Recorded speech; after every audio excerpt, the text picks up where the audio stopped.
Good evening, Kritika ma'am. We are going to start shortly. Good evening.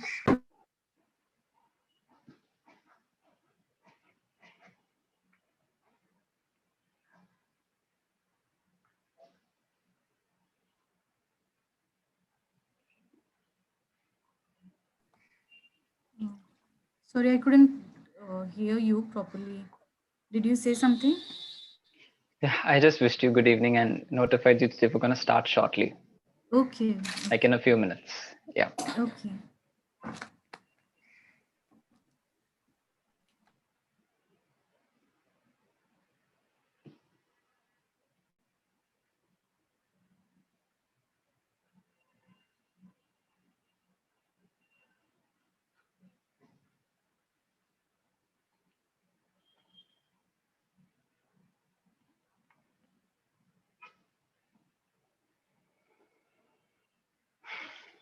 All right.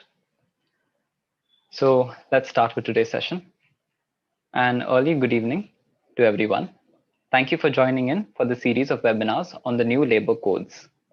Before we begin, I'd like to introduce the organizations that are hosting this session and our speaker for today, starting with NSS.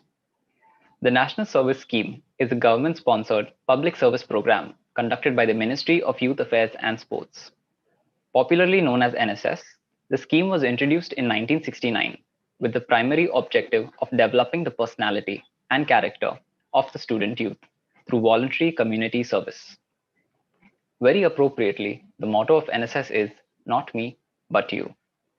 NSS attempts to establish meaningful linkages between campus and community, college and village, and knowledge and action. The NSS unit of Government Law College, Mumbai was formed 11 years ago. Our primary means of providing service this year has been through imparting educational online sessions. This webinar on the new labor codes, in collaboration with HRLN, is our latest effort towards that goal. And on that note, I'd like to now introduce HRLN.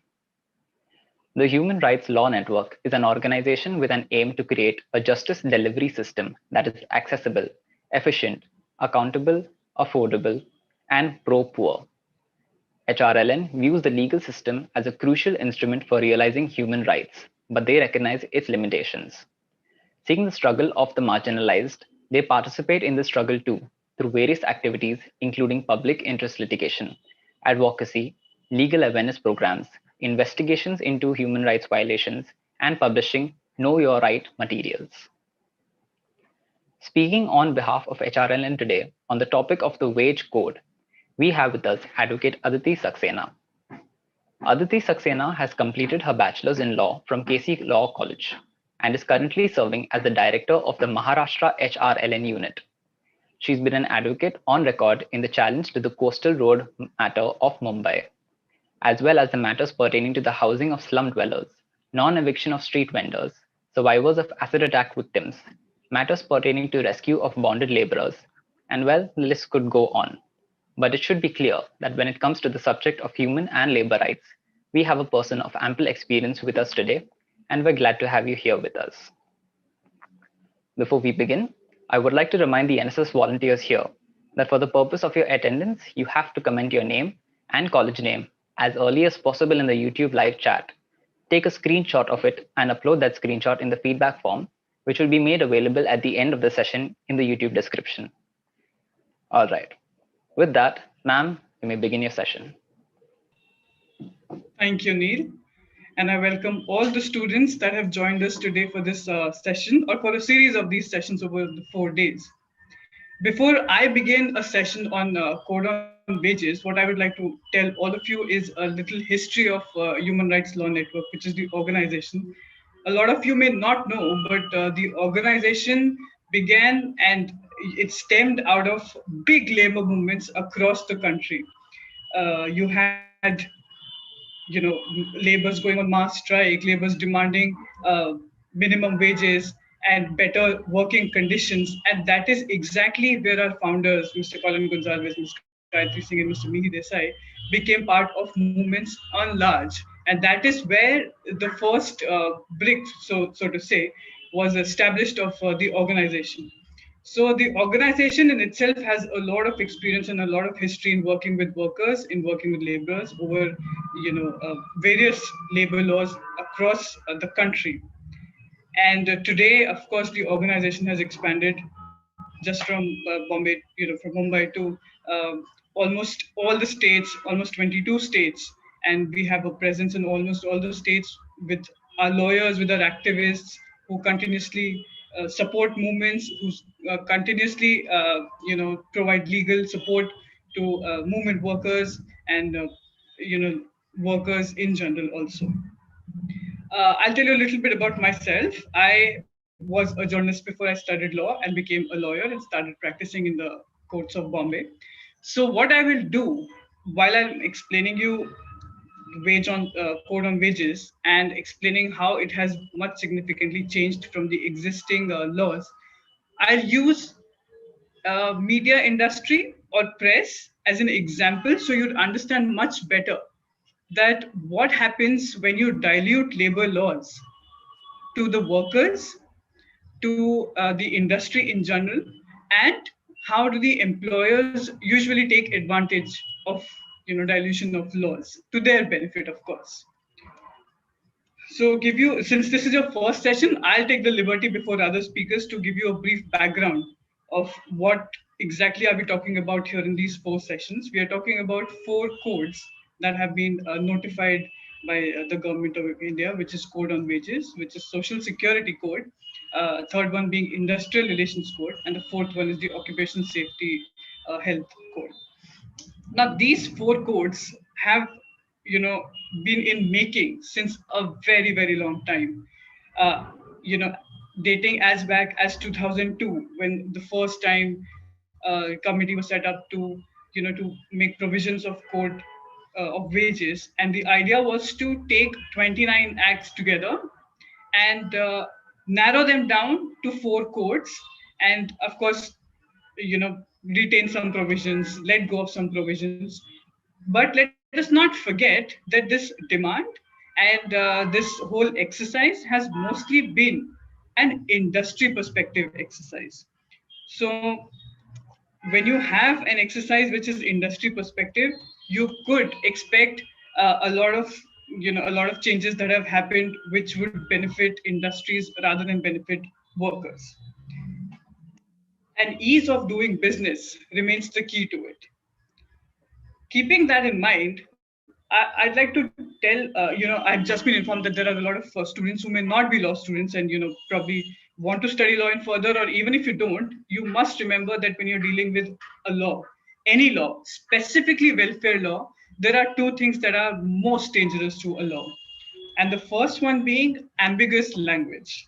The moment you have used language in the law, which is open to interpretation, which is open to interpretation of authorities of the government, be central, be state, administration, by judicial bodies, or by employers themselves, you have already put workers at a disadvantage. Which is why, because when it comes to interpretation, a worker's body, a worker or an employee may not have resources equivalent to an employer, or may not have resources equivalent to a government or to an administration. And at the end of the day, it does matter. When you're interpreting a law, at what stage do you do? If you're running an organization, if you're running a company, and you have to interpret a law which is in quite ambiguous language, how will you do it? You will do it to your own benefit. An employer will do it to its own benefit, unless you have an exception. And when you're doing it to your benefit, you're already putting the employer or the worker at a disadvantage, because now they have to come and fight it out. That is disadvantage at first level. Second is when a dispute is actually happening, then when it goes to an adjudicating authority or goes to a judicial body, there is absolutely no doubt there that resources do play a very significant role. So the moment you have used ambiguous language, you have already put workers at a disadvantage.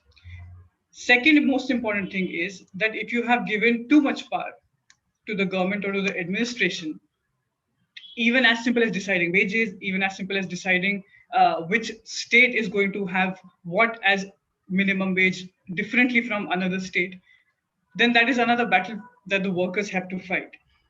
Because at the end of the day, these labor laws are welfare legislations, welfare of the workers. And these labor laws were brought in place to maintain a balance or to fight out the rise of capitalism that one could see around. If you see all the labor laws, even the ones that have been subsumed by these codes, that have come at a time when industrialization was taking place or was at a growing stage in the country. Now I'll come to code on wages, which is exactly what I'm here to speak about.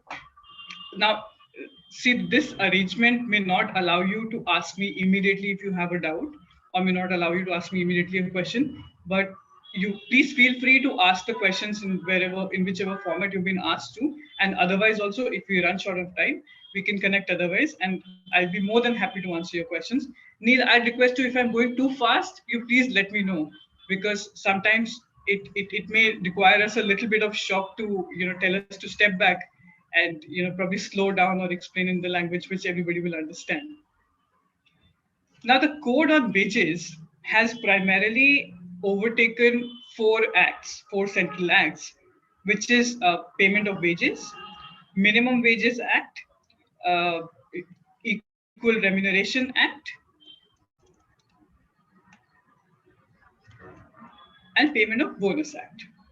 These are four welfare legislations which primarily decide what is going to be a minimum wage, how is going to be the minimum wage, or whatever the wages paid to the workers, and what should be the statutory bonus that has to be given to the workers. Now, what the code on wages has done, it has significantly changed the definition itself of wages, which consequence of which you will see in this code and in the three codes that you're going to be discussing over the next 3 days. That how a simple definition of wages could mean different things when you're dealing with who can go to court, or who can be insured, who will get statutory bonus. So all of these things, you pay attention and you be very clear. And this is why you have this as the first session, so that you know exactly what has changed in the definition of wages. But before we come to wages, I want to tell you two concepts which doesn't matter if you're going to go tomorrow and work for a company. It doesn't matter if you're going to be a labor lawyer tomorrow, or an employment lawyer, or you're going to go and join an HR department or a legal department. There are two things. One is an employee and one is a worker. Do not use them interchangeably, except in some cases. I'll tell you which ones. But do not use them interchangeably. And keep in mind that when you're dealing with employees, there may be certain provisions which may not apply to employees. And when you're dealing with workers, there are certain provisions which may be added advantage to the workers. I want to tell you who is a worker, first of all. And Neil, is there a provision for me to share the screen here? Can I share the screen? Yes, yes. Let's just ensure that you're co-host. Just a second.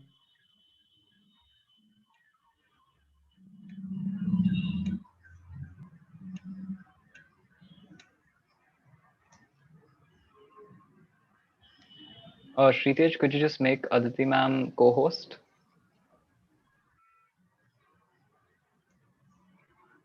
Or whoever is the host can go to share screen and only allow multiple people to share. That'll also help.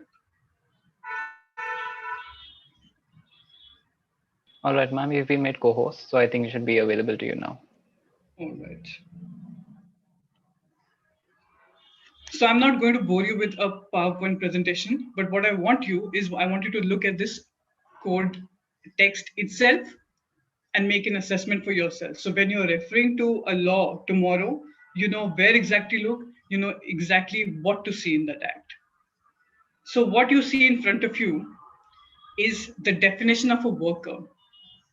Now, this definition basically says that anybody who's employed in an industry, any industry, to do any manual work, unskilled work, skilled work, technical, operational, clerical, or supervisory work for hire or reward. Now, only keep this in mind. You don't have to read the entire thing right now, but just the terminology that I use, just keep that in mind. Here, to determine who is a worker, who is not a worker, we have had some sort of jurisprudence already, which means that the courts have interpreted it, some of these terms. So, which is an industry and which is not an industry? Until very recently, we did not consider information technology companies as an industry. It is only by a Supreme Court judgment that we have now come to realize, or we have come to establish that an industry would also mean IT companies. So, what is an industry? What is within an industry a manual work, unskilled work, or skilled work, or technical, operational, clerical, or supervisory work? These terms define who is a worker. Now, why I'm emphasizing on worker is because a lot of the provisions, for example, who can finally go and raise a dispute in an industrial court will mean if you satisfy yourself as a worker or not. Now, if you look at this definition, it'll seem to you quite thorough, which means you could probably include everybody and anybody, within the definition of worker, and you'll not realize until you see the definition of an employee.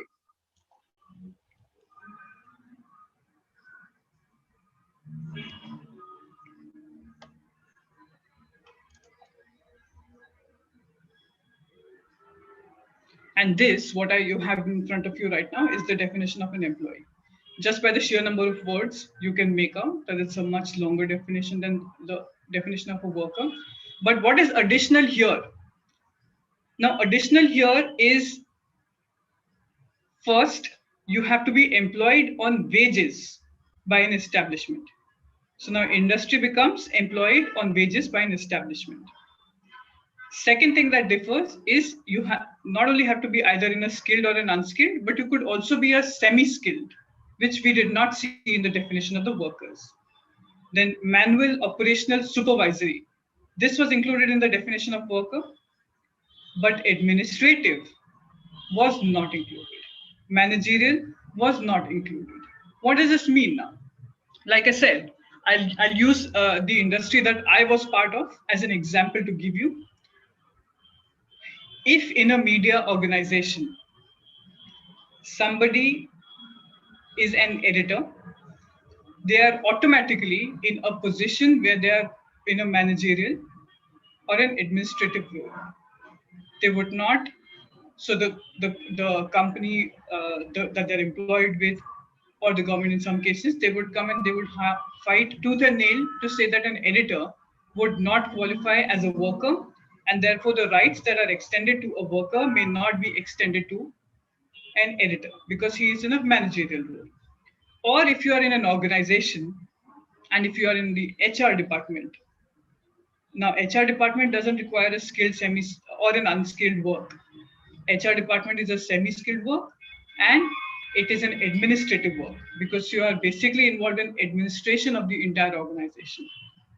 So just because you would be able to prove that an HR is an administrative role, you have completely devoid an HR personnel from all the rights that a worker would have. Now, this definition, I'm just going to stop sharing my screen because you can go back to the code later and you could understand it once you see these definitions for yourself. But to give you an example, there are certain added terminologies in the definition of an employee that wouldn't make all the employees a worker, and therefore all the rights that are extended to worker may not be extended to the employee. That is one thing. It is for now you to decide. Since some things are open to interpretation, I leave it for your interpretation individually to decide, is this justifiable or is this not justifiable? Now, second thing is that even within an employee, now the wages code, the code on wages that you just saw, defines as an employee as an employee on wages. It doesn't say an employee who's employed. It says employee on wages who's employed in so-and-so roles in so-and-so establishments. Now we come to the definition of wages. Why does wage it's a singular word, but why does wage become very, very important in the applicability of these laws? Now, over the years, what has happened is that industries have become very smart. Companies have become very smart. So when they're determining wages for their employees or for their workers, they would they would play around with certain components that are to be included in a wages. And let's not confuse. A wage is we all one day will draw wages, because we all one day will draw salaries. But will our salary become a wage or not is what I'm going to tell you next. So you'll know it much better. Are you on wages or are you not on wages? A salary with certain components does not necessarily become wage, because wage says that apart from salary, you must have dearness allowance as part of the component, and you must have retaining allowance as part of the component. Earlier, before the code came to be notified, the Payment of Wages Act, the Minimum Wages Act, and the Payment of Bonus Act defined wages quite differently. So what the code has done, it has attempted to take those four definitions, and consolidate them to make one definition. Reason being, it's easier for the employers in compliance, and a lot of employees on wages or workers who are being excluded from a lot of provisions under these three acts, they would now also be covered. So it increases the coverage. That is supposed to be, or that is what the rationale has been offered as the change in the definition of wages.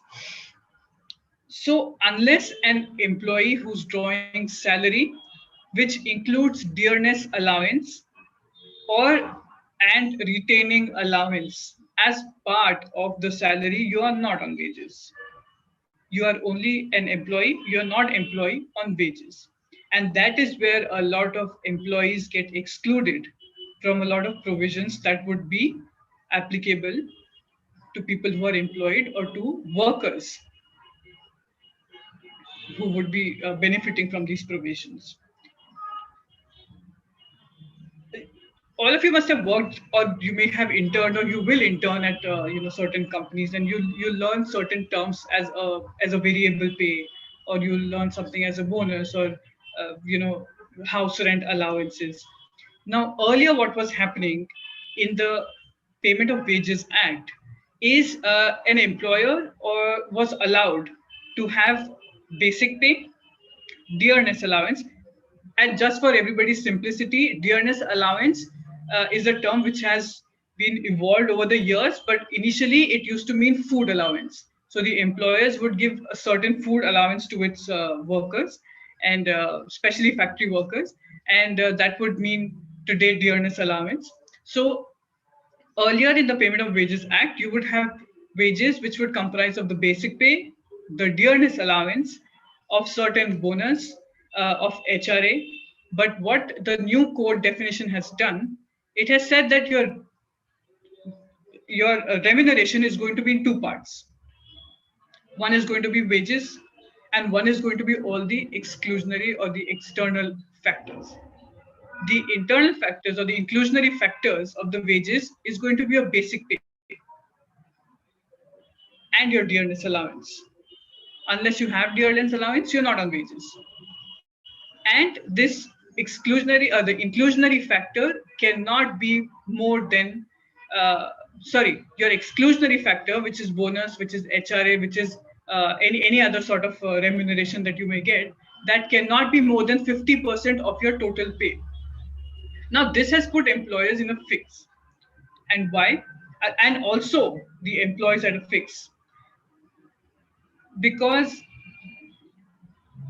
what this essentially means, and what the employers were doing initially, as they would include a lot of these components under your wages component, which would be the basic pay would become quite less, and the employer's contribution towards PF, or towards pension fund, or towards gratuity would be lesser.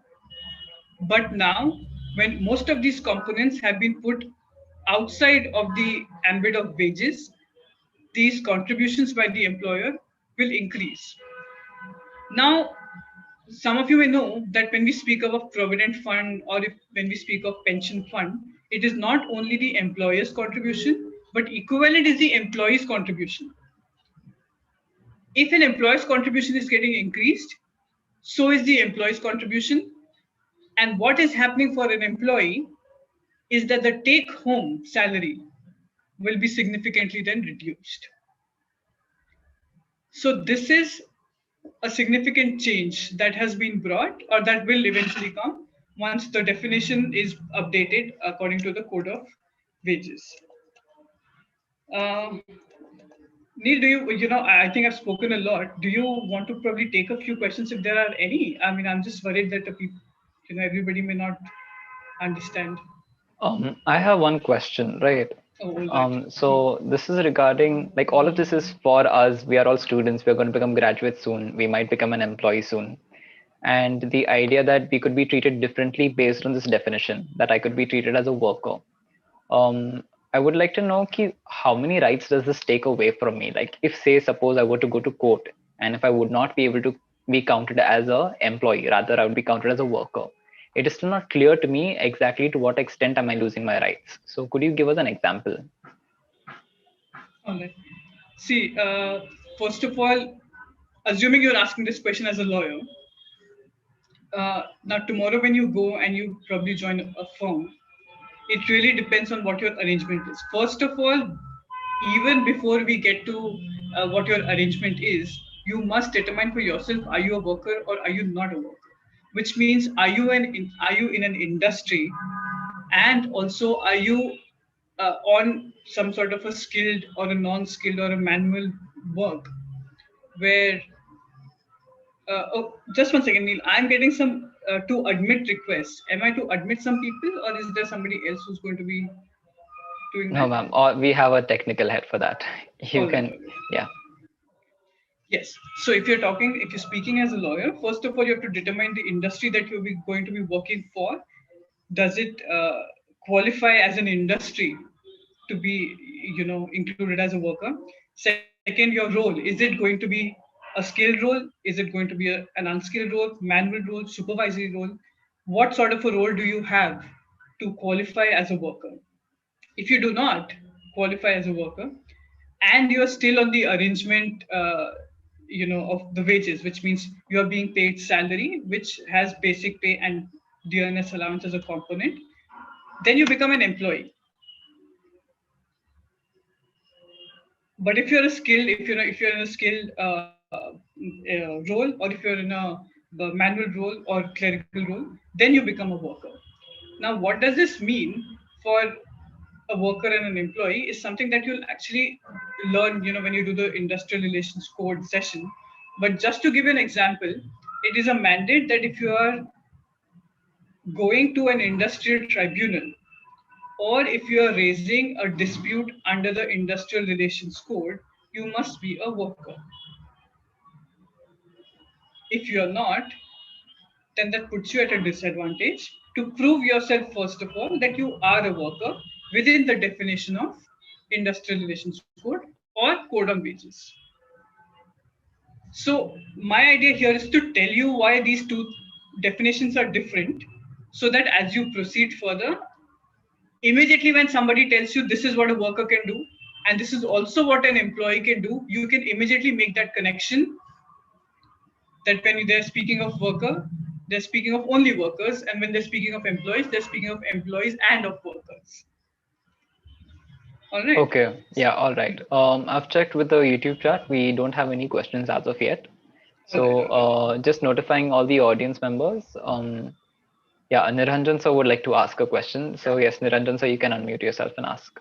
Yeah, Aditi, does wages code, define a minimum wage, or does it go beyond that? It is up to the employer to decide wages, whatever it is.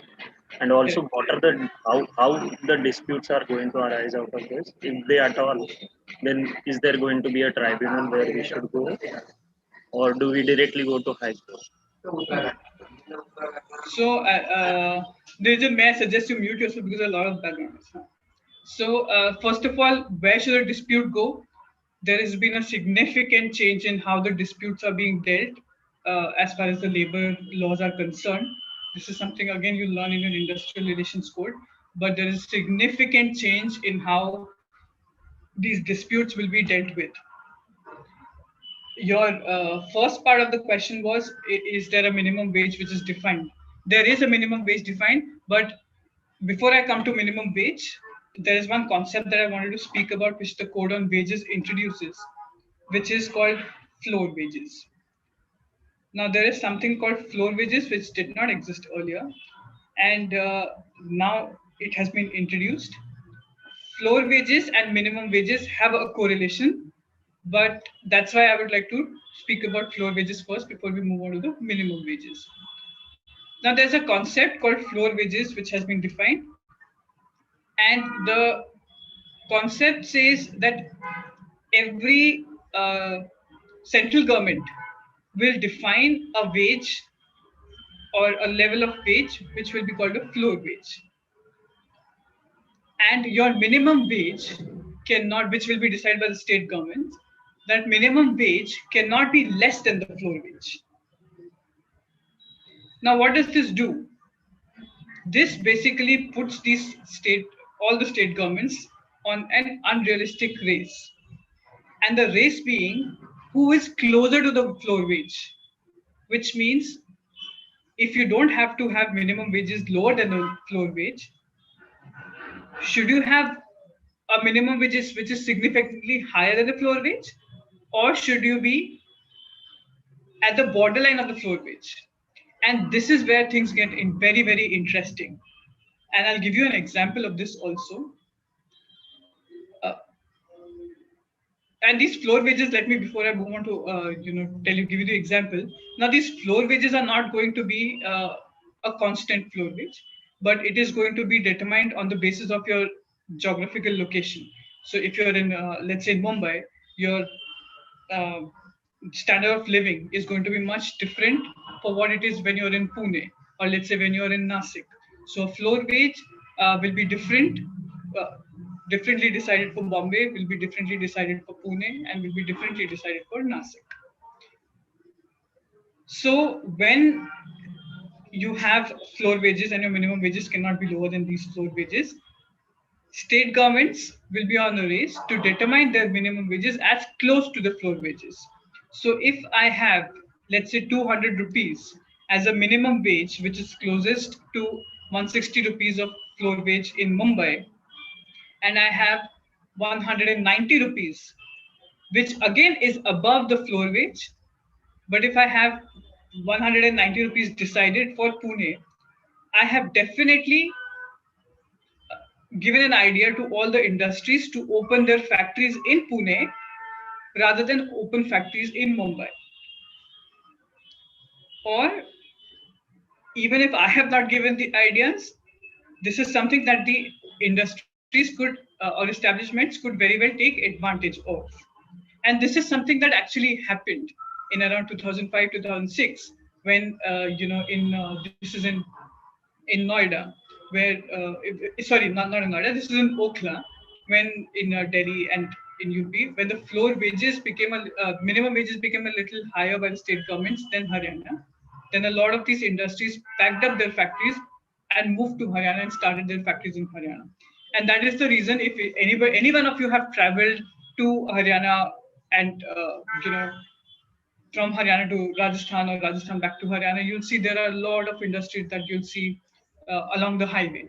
And that is one of the reasons, one of the changes that happened at that point of time is because Haryana as a state was offering minimum wages much lower than the other states. So a lot of industries move.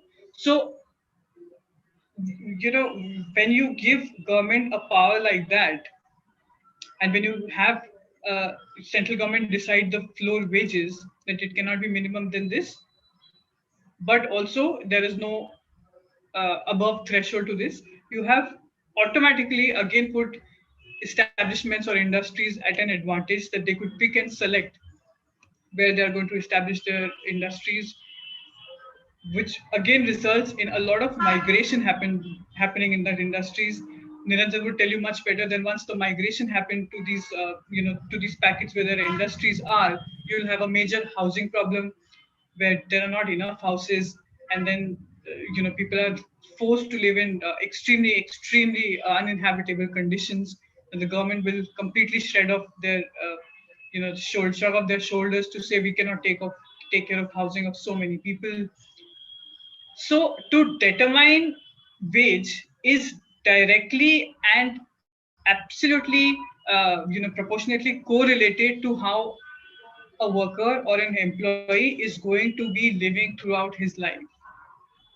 And that is why these laws have become very important.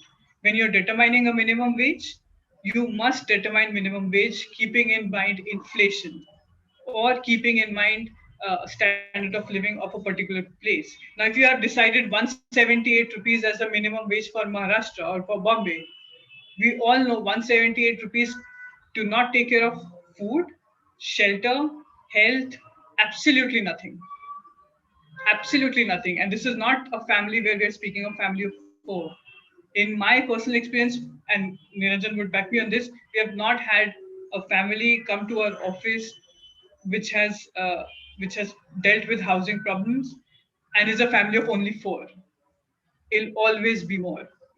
So wages and standard of living of a worker are directly correlated to each other, and that is why these laws have become extremely important to address these particular issues. Now, one more thing which is of significance in code of wages is, now, state governments, and which you must have recently heard about. There was a lot of uh, havoc on this, and quite rightly so, from coming from states such as Uttar Pradesh also, which is the state governments have been given power to determine what a working day is. Now, as a lawyer or as a student who's interning at a place, you may sit back and think that um, I am being paid to work for a day. Doesn't make a difference if I'm working for 14 hours or 12 hours. I anyway know I have to work for 14 hours. Otherwise, I'm not doing anything significant at a law firm. And this is one power that has been given to the state government, is that they can define what is a working day for an individual, or what is a working day for an employee or for a worker. As of today, the working day is 8 hours a day.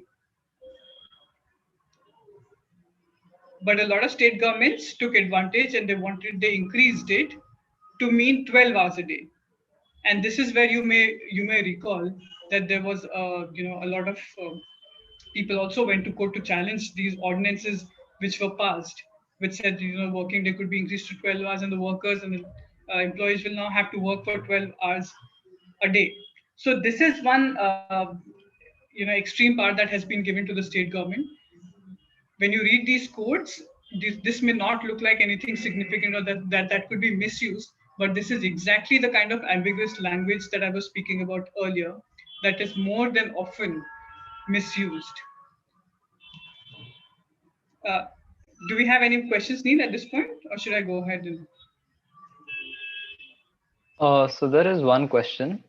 Swati asked that the industries that take advantage of this floor wage, she's asking if there's anything that you can do about this. For example, maintaining an equal floor wage, or I think she means an equal minimum wage. So to prevent industries taking advantage of the different states having different minimum wages, would you suggest all the states having an equal minimum wage?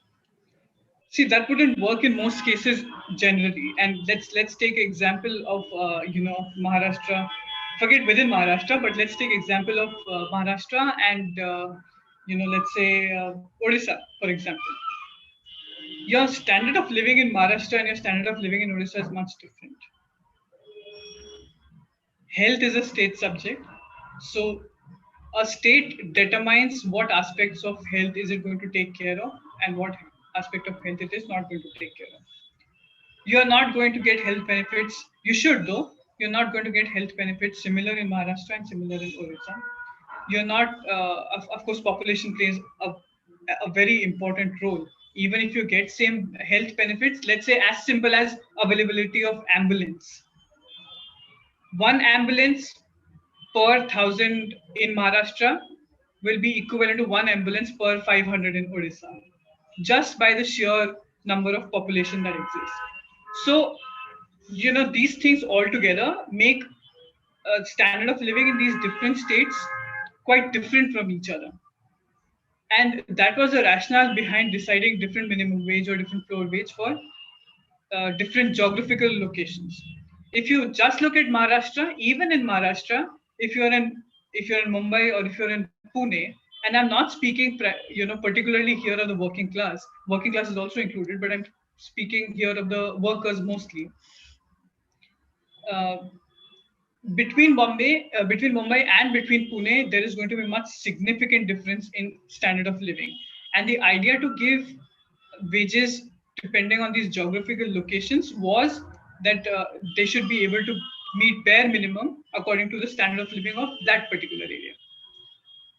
So that's why we know what you mean, that a minimum wage should be minimum and it shouldn't be. But the idea to do it, geographically, is the rationale behind this is this. But then, of course, each coin has two sides. So when we are looking at a law which probably is beneficial for the workers in terms of maintaining the standard of living, there is nothing stopping from the industries to take advantage of that and move to places where they'll be able to give lower wages than any other area.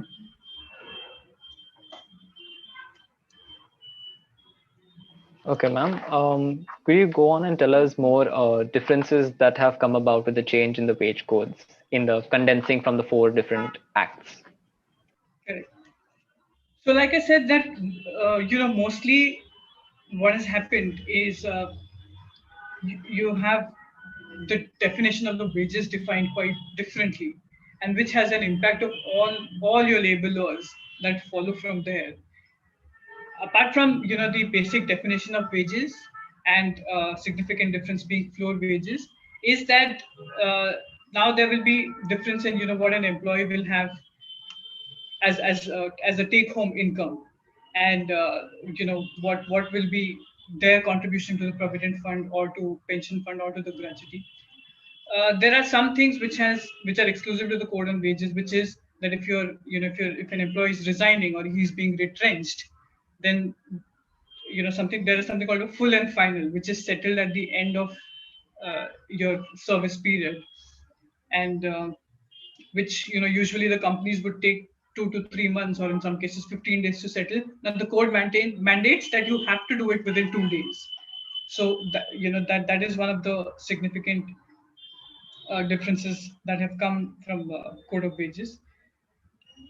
Other than that, primarily provisions have remained same, but a lot of power has been given to the administration, which was earlier, with some of the social security organizations that you'll learn later when you're doing social security codes. So this has been the primarily difference between the laws that have been now subsumed in the code of wages. Okay, so this difference is important to bring about so that we know what we count as, whether we count as a worker or an employee. And this is to help us understand our rights so that we know that if they are violated, that who do we approach to and what we can do about it. So I'll take you back to Niranjan sir's second half of his question, that in case we face such a violation, and once we recognize whether we are a worker or an employee, which are the institutions that we approach to seek redressal for our violations? I mean, for our rights being violated. Like, how do you go about seeking justice? All right. One of the differences that come with if you're a worker or an employee on wage or just an employee is that are you able to be part of a trade union? If you're not being able to be part of trade union, then your dispute resolutions become much different. But if you are being able to part of trade union, and you'd see in a lot of the new contracts that would come, or in a lot of service conditions that an employer would ask today, is that you while you're signing your your offer letter or joining letter, you're also signing a clause saying that I'll not be part of a trade union, which is technically something that the employers cannot do. They cannot prohibit their employees or their workers to become part of the trade union. But suppose you are part of trade union you're a worker or you're an employee on wages and you are part of trade union, your dispute resolution earlier was a little different, but now it has become more about negotiations. It has become more about arbitration, and it has become more about how much bargaining power you have and how much can you bargain with the employer before you actually come to the court or before you actually come to an authority which will sit and adjudicate on these disputes or on these issues. So if you are part of a trade union, the first step is that there has to be a negotiation between the affected worker or the affected employee on wages and the employer. Once the negotiations have failed, and there's absolutely no other way, this is all you'll learn in the industrial relations code, is that once these negotiations have failed, then there's absolutely no respite that is coming to a worker, or the dispute is not being settled, is when earlier you would write a letter to the labor commissioner who would refer it to the labor court, and from the labor court, whatever is the decision or however is the dispute decided, then you would go to the higher courts. Now it is all up in the air in the industrial relations code. You'll learn about it when you have that session. But now more emphasis on any dispute resolution is on negotiation. So you'll have a grievance redressal committee, which will be in the organization if you are 10 or more employees. The only thing of this grievance redressal committee is to resolve your individual grievances. You may be an employee on wages, you may not be an employee on wages, but the first step of dispute resolution becomes the grievance redressal committee. If you're an employee of wages, you have an added advantage that you're part of a trade union, or even if you're not part of a trade union, you could try and negotiate with the employer.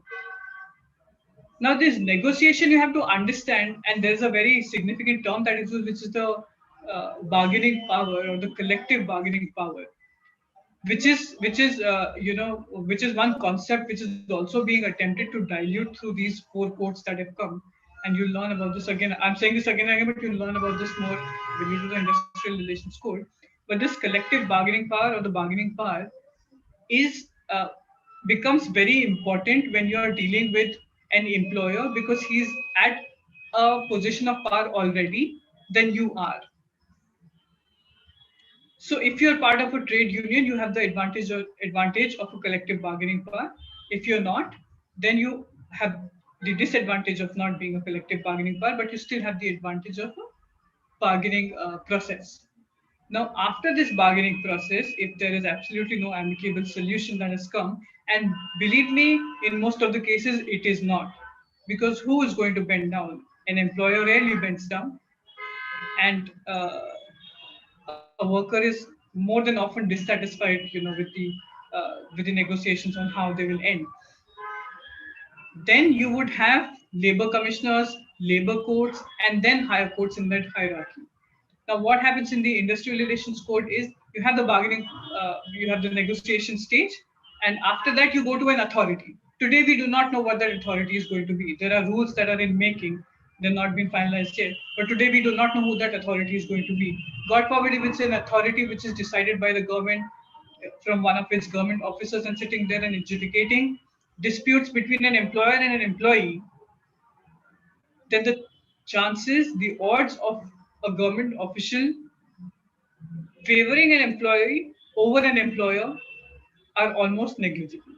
Because the whole idea of these labor codes that have come into place is to make easier compliance for the employers and also promote ease of business, which you also know that this is an environment that is building up in the country in general, that we are looking at foreign direct investment, or if we are looking at foreign investment coming in, then ease of business is something that is being promoted on an international level.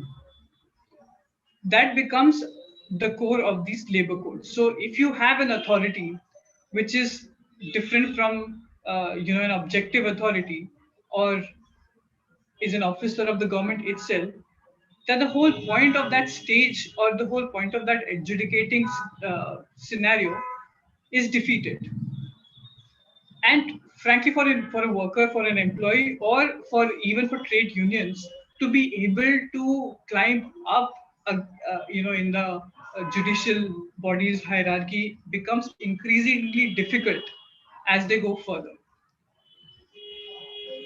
So that is something that we have to wait and watch.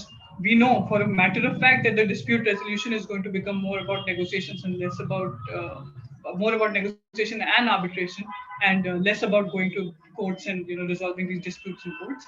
But there is still the option of going to courts after much elongated negotiation and arbitration process. Okay, ma'am. So the situation seems a little bleak for employees right now. I mean, the odds seem stacked against their favor. And over here, you signify the importance of trade unions in supporting the employees. Now, most of us students, like HRLN and lawyers, will know the significance of trade unions in securing human rights and labor rights in all these decades. But most people who are just graduating now think of the situation to be where they're going out into the open world on their own. Most of us don't know about trade unions, what they are, what they've done for us. So could you maybe just give a brief understanding to all of the students here about what a trade union is in the first place? All right. See, in simple terms, a trade union is nothing more than a union of all the workers or the employees of a particular industry or of a particular establishment.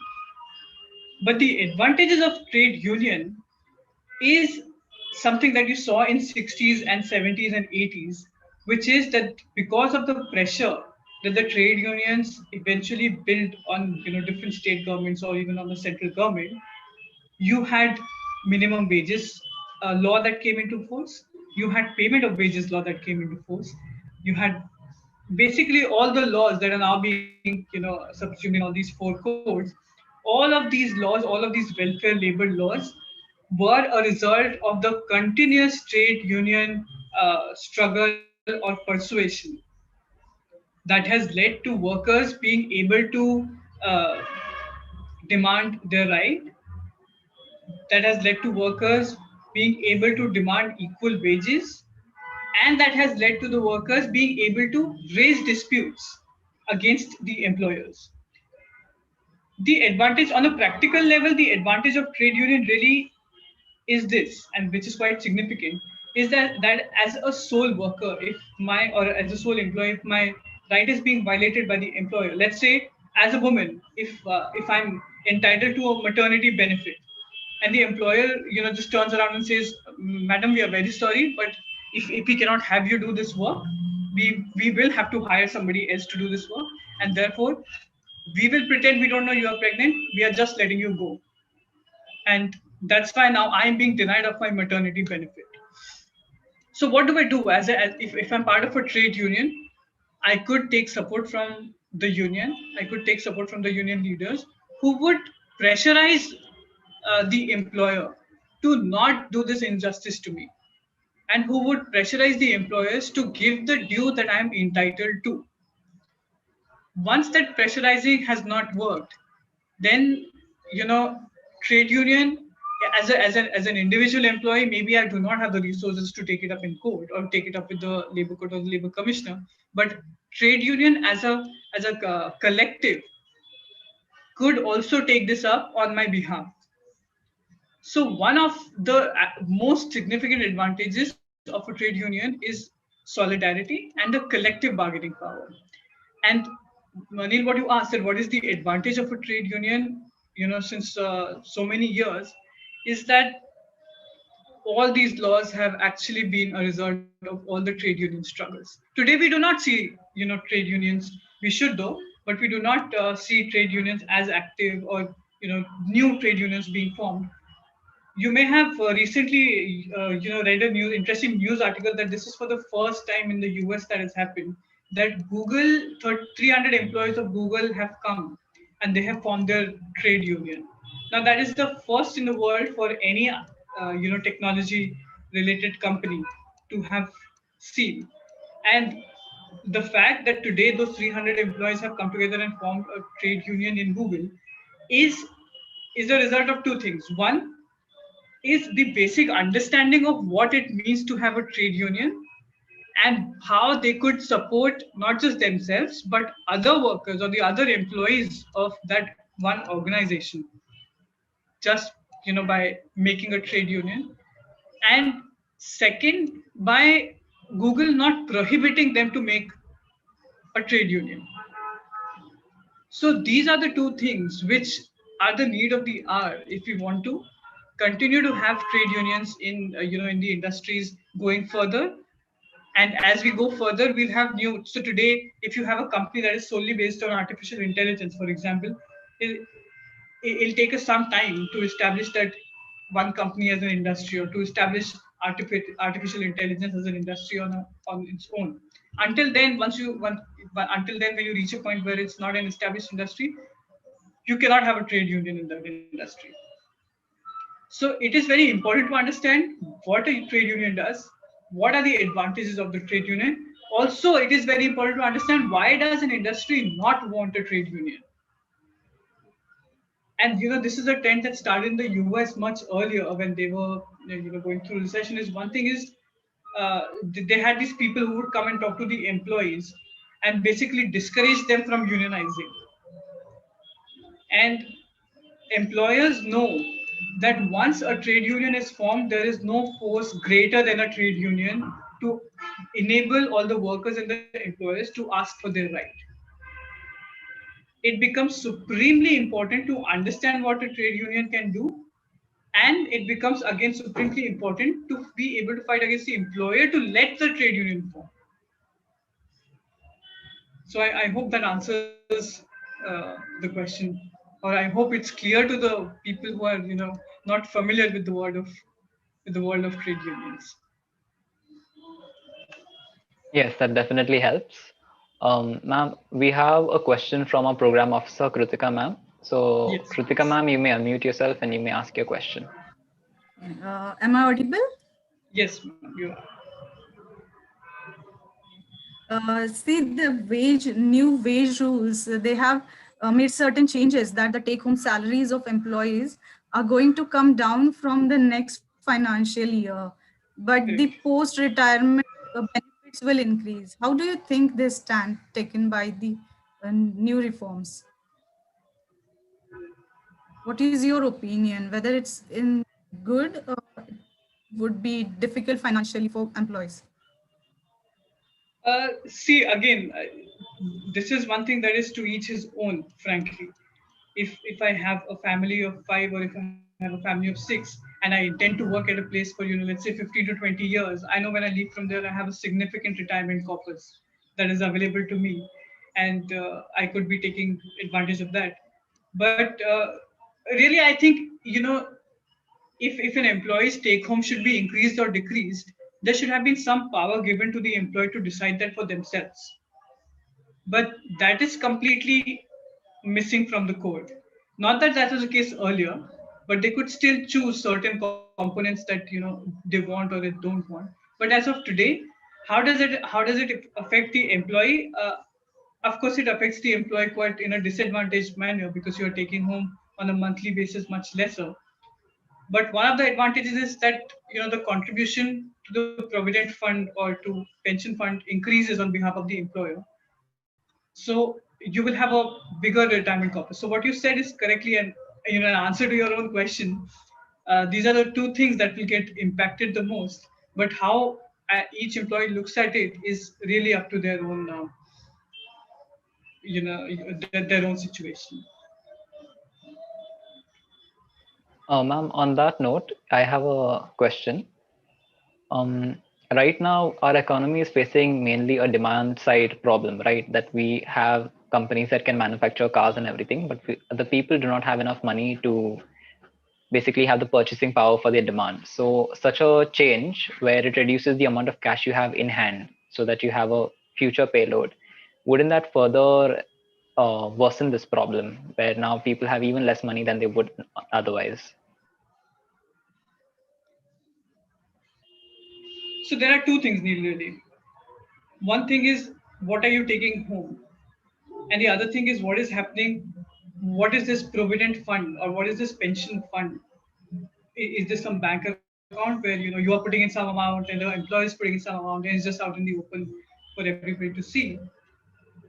What happens is, when you have amount in provident fund, uh, this amount could be invested by, in case of provident fund, by the control board which controls the fund, or in case of insurance, the corporation which controls the insurance fund. Amount which is in these funds are then further invested in different financial instruments. They are allowed to do so. So when you have a larger pool in corpus which you are able to invest, then really the cash flow within the economy increases. And the first part of your question, which is that does it impact the spending power of an individual? It does. But you also have to understand that this is not the only factor that aids to it. Today, and let's take your example, as a car, till 20 years ago, how many car companies were there, or how many auto manufacturing industries were actually established in India? Today, and this has happened very recently, you have Mercedes, which has opened up their plant in Pune.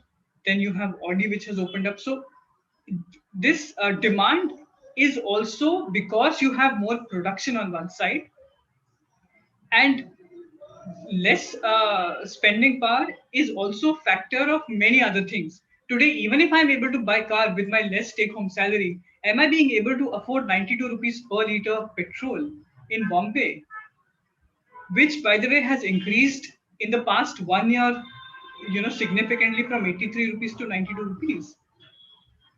That has nothing to do with my take home, or that has nothing to do with my spending power. Of course, my spending power is being reduced, but the fact that this demand and surplus problem exists today has a lot to do with other factors also, which is how much exports are we doing, how many imports are we engaging in. All of that adds to this one particular problem. Okay, ma'am. Maybe that's a little too complicated than to get into now. It's already 5 p.m., so I shall ask the last question and then we can move on to our vote of thanks. So the last question I'd like to read out is from Spriti on YouTube. She asks, how can we make a trade union effective in a way that it can negotiate with its employers? And on that, I'd just like to add that now most of us are working from home. So meeting our other employees is even harder. So the whole idea of forming a trade union or joining a trade union seems more and more like unlikely in these times. So what would your suggestion be? See, I'm glad that you asked this question. And I was trying very hard to not touch these points because these are really the points for you'll be dealing in the industrial relations code. But first thing is, do not sign a contract which says that you cannot be part of the trade union. That's really the first thing you should do. Second thing is that it has become more difficult for trade unions to operate and to get registered. And you learn about this in the industrial relations code. Now you have to have at least 100 employees for a trade union to be registered. So first thing is, don't sign the contract. Second thing is, if you are aware of what are the advantages of the trade union, tell them to your employees. And really, when you have surpassed these two stages, then third is to actually go and form a trade union, and you will have to fight your employer. Take it from me, 100%, unless you are in a company where there is already a trade union and you just have to be part of it.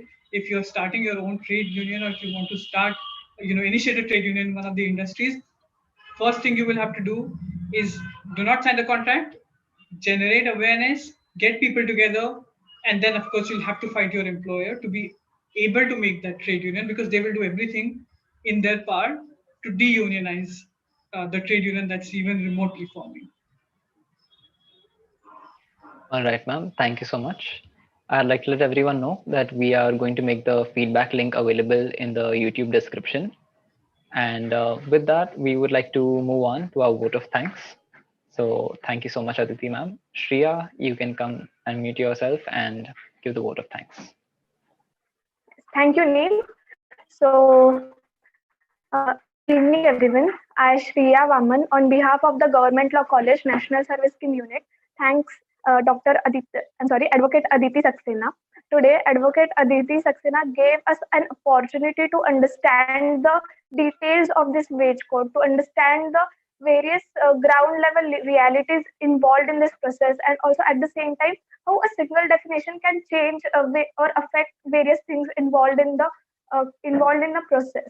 So I really thank it's my sincere thanks to her for giving such a beautiful presentation, and also for making it very easy to understand even for a layman or a non-law background student. Um, I'm sure that after today's webinar, at least few of us will have the interest to find more details about this topic, get updated ourselves with this topics or with this course, and at the same time have our own opinion about it. So thank you, Aditi ma'am, for giving us the opportunity to invite you as our speaker today and giving such an impactful presentation. I would also like to thank Niranjan sir for being so helpful during this whole process, being like giving us an opportunity to collab with HRLN and arrange this series of webinars. I would also like to thank our principal, Dr. Rohidas Kare sir, our programming officer, Professor Kritika Tendurnikar ma'am, and Professor Duffel sir for being our constant support during this whole process. I would also like to thank all the professors, students, and NSS volunteers for attending today's webinar and being very interested by asking the questions. And lastly, I would say that I hope to see you all in the remaining days of the webinar as well at 4 p.m. every day and on the same platform. Thank you. Thank you, Neil. Thank you, Shreya. Thank you, Niranjan, and all of you guys at NSS. Thank you, Aditi. Thanks, everybody. With that, we conclude today's session. See you tomorrow at 4 p.m.